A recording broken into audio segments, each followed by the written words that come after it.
Video की शुरुआत होती है और एक बंदा वीर की तरफ हमला करता हुआ बोलता है कि तुमने मुझे पैसे नहीं कमाने दिए और मैं अब तुम्हें नहीं छोड़ूंगा।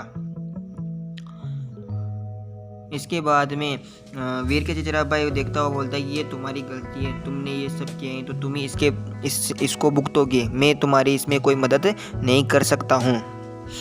जैसे ही वह बंदा वीर के ऊपर हमला करता है तो वह वीर अचानक से उस जगह से हट जाता है और उस बंदे को पता भी नहीं चलता ये वीर आखिरकार हटा तो कैसे।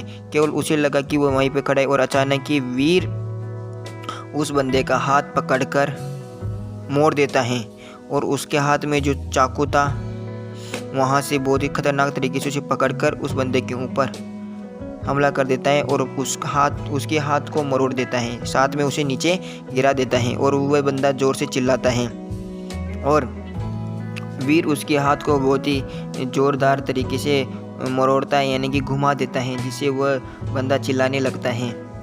और इधर वीर का चचेरा भाई देखता है कि यार ये इसने कैसे किया, ये इतना मजबूत कब से हो गए, मैंने तो कुछ समझ में भी नहीं आया, मुझे तो केवल परछाई ही दिखी थी। सभी लोग चौंकने आने लगते हैं कि यार ये क्या लुओ फेंग है क्या ये? नहीं, ये लुओ फेंग नहीं है, ये कोई और है। उसकी फिटनेस तो 6.7 है। फिर हमें पता चलता है कि वीर उसको अच्छे से दबोचकर, बहुत ही खतरनाक तरीके से दबोचकर उसे नीचे गिराया रखते हैं। गाइस तुम इसे देख क्या रहे हो, इसे मारो। और ऐसा बोलते हैं वीर अब उसका हाथ जोर से और मरोड़ देता है और वो बंदा चिल्लाने लगता है, अरे यार। इसके बाद में सभी लोग उसके ऊपर हमला करने लगते हैं। फिर वीर देखता है कि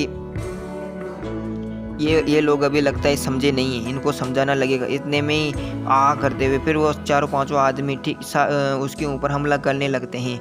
तो वीर को मारने के लिए तो फिर वीर उसके पास पड़े हुए एक चाकू, यानी कि वो जो उस बंदे का जो चाकू था, वीर ने उस बंदे के चाकू को अपने हाथ में ले लिया था और उन लोगों से बचने के लिए उस चाकू से उन लोगों पर हमला करना चाहता था। तो फिर उसके बाद में वह एक स्लेश के रूप में उन चाकुओं को, उन तलवारों पर वीर हमला कर देता है।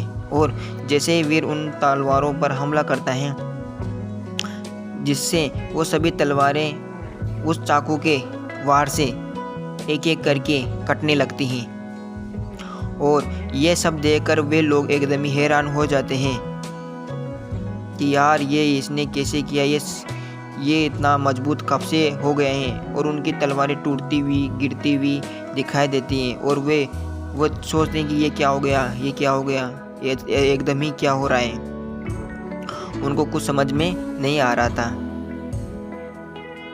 उनको कुछ भी समझ में नहीं आ रहा था। इसके बाद में हमें वीर को दिखाया जाता है और वो सोचते हैं कि यार ये चाकू तो बहुत ही अच्छा है, यह चाकू बहुत ही ज़्यादा बढ़िया और बहुत ही ज़्यादा अच्छा मटेरियल इसमें यूज़ किया हुआ है, तो इसको मैं ही रख लेता हूँ।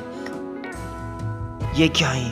इतने में ही उसका भाई, यानी कि उसका दोस्त, यानी कि चचेरा भाई देखता है कि अरे वीर ने आखिरकार किया कैसे, ये वो वीर तो नहीं है। फिर वीर उनकी तरफ देखता हुआ बोलता है कि तुम इस चाकू का क्या करोगे, तुम इसके लायक नहीं हो, मैं इसे अपने पास रखता हूँ। फिर लुई फेंग नीचे उड़ता हुआ, उसे डराता हुआ फिर चिल्लाता है और वहाँ से वीर जाने लगता है और उसके इस चाकू के लिए उस लुई फेंग को वह थैंक यू बोलता है कि तुमने मुझे ये चाकू दिया तो बहुत बढ़िया है, मैं इसे ले जा रहा हूँ। फिर वीर वहाँ से आगे चलने लगता है।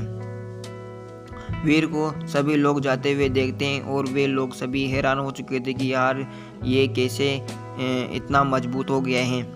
फिर वीर को रुकने की आवाज़ आती है कि तुम वहीं की वहीं रुक जाओ, कहाँ जा रहे हो।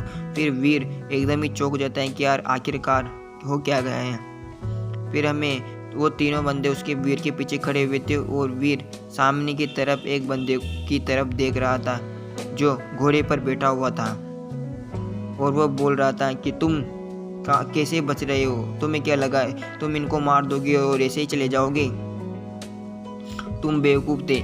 ये हम युवान बख्शी था जो वीर को रोकने के लिए आया था और ये वीर उसका ग्रैंड मास्टर का दाहिना हाथ था। फिर सभी विवान बख्शी को बताते हैं कि भाई इसने हम सब पर, इस बेवकूफ़ लड़के ने हम सब पर मारा और हम तुम्हें इसका बदला लेना चाहिए।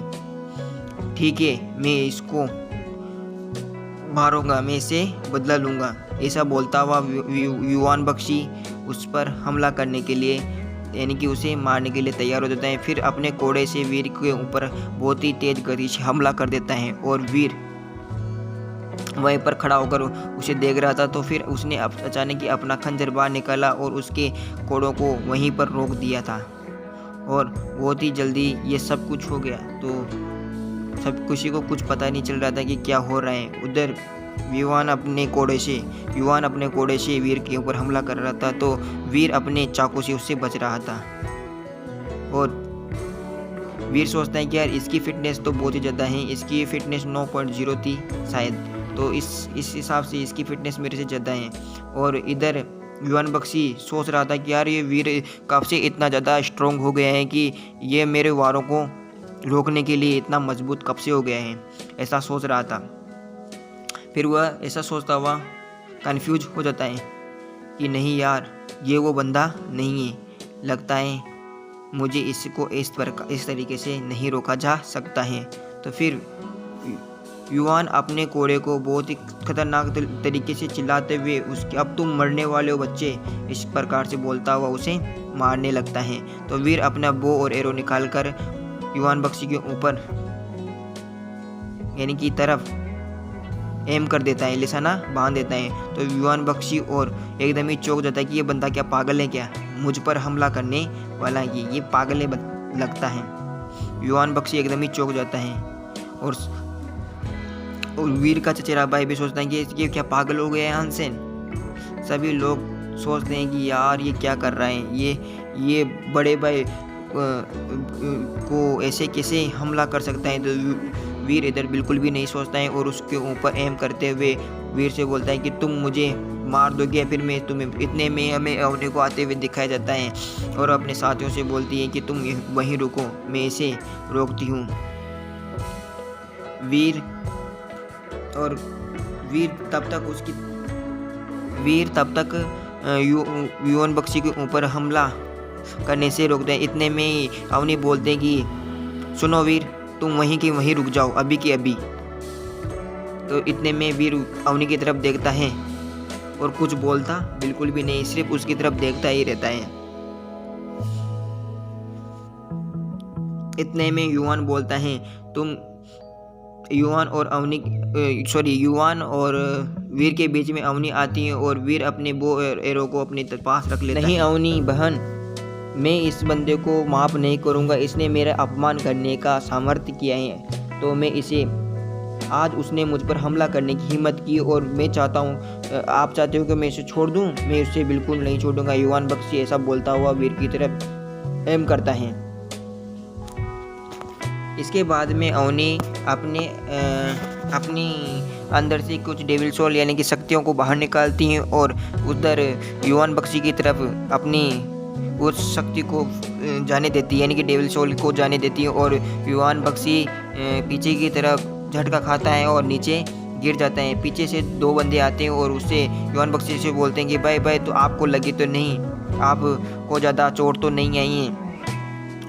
इसके बाद में अवनी सभी लोग ध्यान से सुने कि अवनी ने बोला कि सभी लोग ध्यान से सुने कि कोई भी बाहरी व्यक्ति इस मामले में नहीं आएगा। फिर इसके बाद में अवनी वीर से बोलती है कि चलो तुम मेरे साथ चलो, यहाँ खड़े क्या हो। फिर वीर बोलते हैं ठीक है चलता हूँ। और इधर युवान बख्शी वीर और अवनी को जाते हुए देखता है और वे दोनों वीर अवनी के साथ चला जाता है।